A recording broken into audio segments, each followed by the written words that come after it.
Hello, baseball fans. Welcome back to Yankees Talk, and we have a lot of news to get into today. Between yesterday and last night, and this morning, and this afternoon, actually, we have had a lot of minor deals.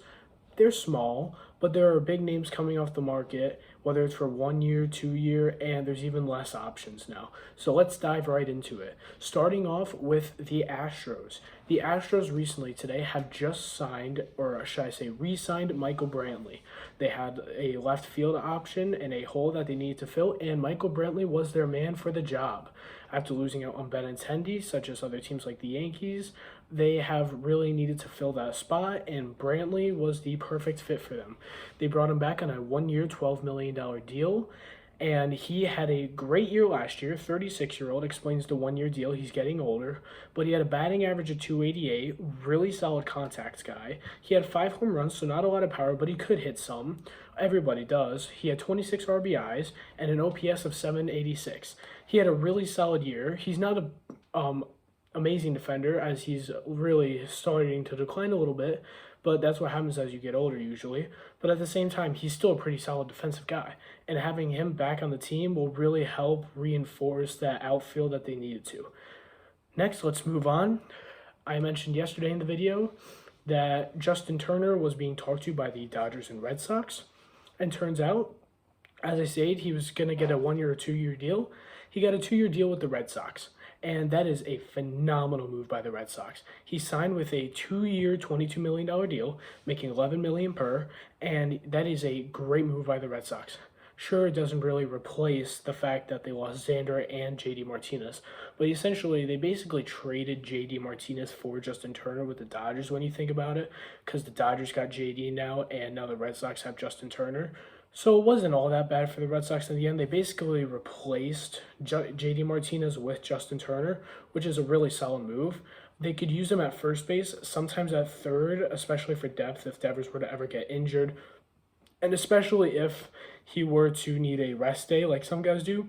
But for the most part, it sounds like JT is going to be used as a DH or possibly a first baseman if they can't find other options. And that is just a great deal for the Red Sox. They're bringing some good hitting in. JT last year, he had a batting average of 278, 13 home runs, 81 RBIs, and an OPS of 788. That's a pretty solid year offensively. He's a good defender. It's an all-around great move, and I respect the Red Sox for doing this, as now they're starting to slowly get the guys that they need to fill these holes and gaps in their lineup. Next, let's go to the Braves.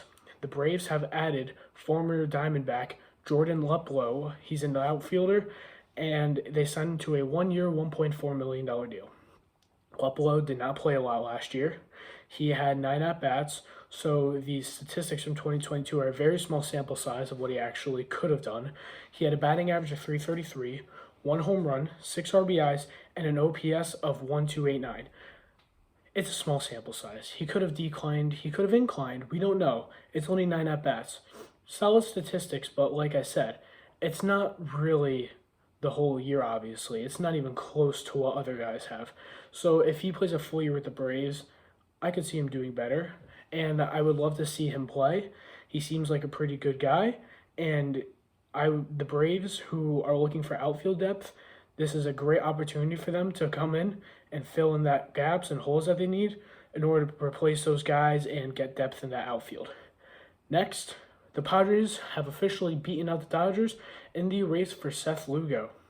They signed him to a 2 year, $15 million deal.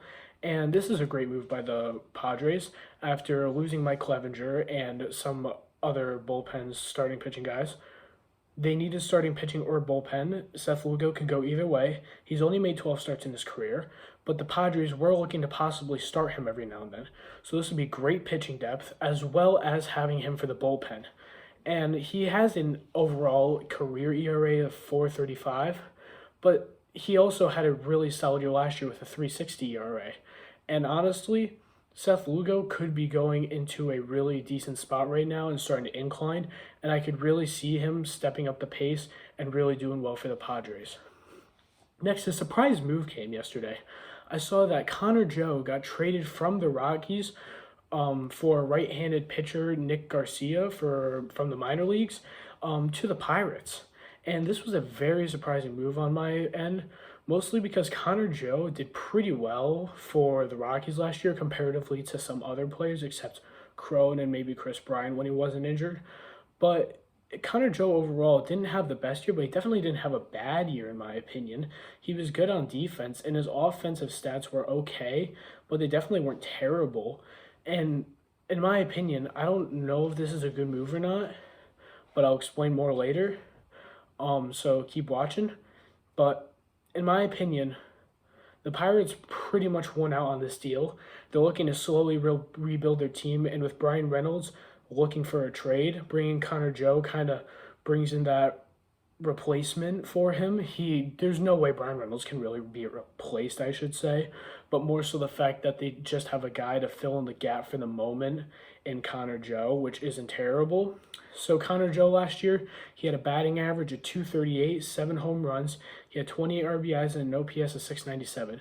Like I said, not the greatest offensive year, but it's not terrible. It's better than most guys, especially some other left fielders and other positions out there. So overall, I can see the Pirates winning in this trade. I don't really see the Rockies going into this. But on the other hand, I'm going to go with a hot take here and say now that the Rockies got rid of Connor Joe, they're going to go for Jurickson Profar. Yes, the former Padre I could see going to the Rockies. The Rockies are now in need of a left fielder. Jurickson Profar is a really solid hitter. He's a pretty solid left fielder, and he's a free agent, and they need that guy to fill in that gap for Connor Joe now. And Jurickson Profar would be a perfect fit. Last year, he slashed 243. He had 15 home runs, 58 RBIs, and an OPS of 722.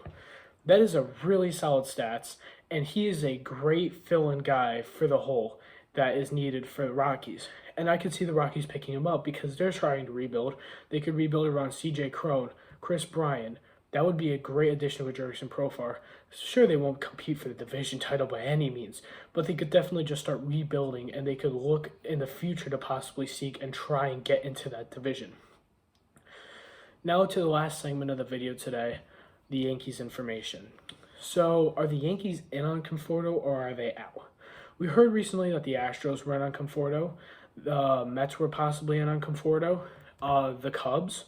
And the Mariners and the Yankees were softly looking at Conforto in the back. And the Astros, Cubs, and Mets seem to be in the top, but I don't think the Astros are anymore now that they got Brantley. So I think the Astros are kind of out of the race at this point. So it's really down to the Mets, Cubs, and possibly the Mariners, Yankees. It seemed as if he was more talking to the Mets and the Cubs more so than the Yankees and Mariners. But never count the other teams out. The Yankees and Mariners, for all we know, could swoop in and make a surprise deal to pick up Conforto. The Yankees are in need of a left fielder, and that could really be a good opportunity to get Conforto, to have that outfield depth and to fill in that gap on left field. Conforto, before he got his surgery, we know he could change, and we know he could not be as good, and things might take a little while to pick up again. But before that, he was pretty good. He was good on defense. He was good on offense. He was an overall, all-around great player, and he's one of the best guys on the free agent market at the moment. It was just Nimmo and Judge were just up there in the outfield to beat him out for. But that leaves the question, what is the move that will come after the Yankees acquire a left fielder if they do? My opinion, they trade 3 pieces first, and then they go for a pitching for it. They trade Donaldson, IKF, and or Aaron Hicks, and we go for bullpen relief, and or we acquire another fielder to have that outfield depth that we need, and or a third baseman, because if we can get a decent third baseman before we bring up Volpe and or Peraza, and we can get outfield depth, then our lineup will just be that much more apt to produce, get runs, and win. And our biggest issue last year was definitely producing runs when guys were on base. And I feel like adding those depth and adding those guys would be perfect and very beneficial to the Yankees lineup. And it would be a phenomenal way to go into the season and have a ton of confidence. But anyway, thank you guys for watching. Please comment, like, subscribe. I'd like to hear your reactions, your thoughts. Give me feedback on my videos, anything I could change. I love talking to all of you, and I hope to see you all in the next one. Thank you.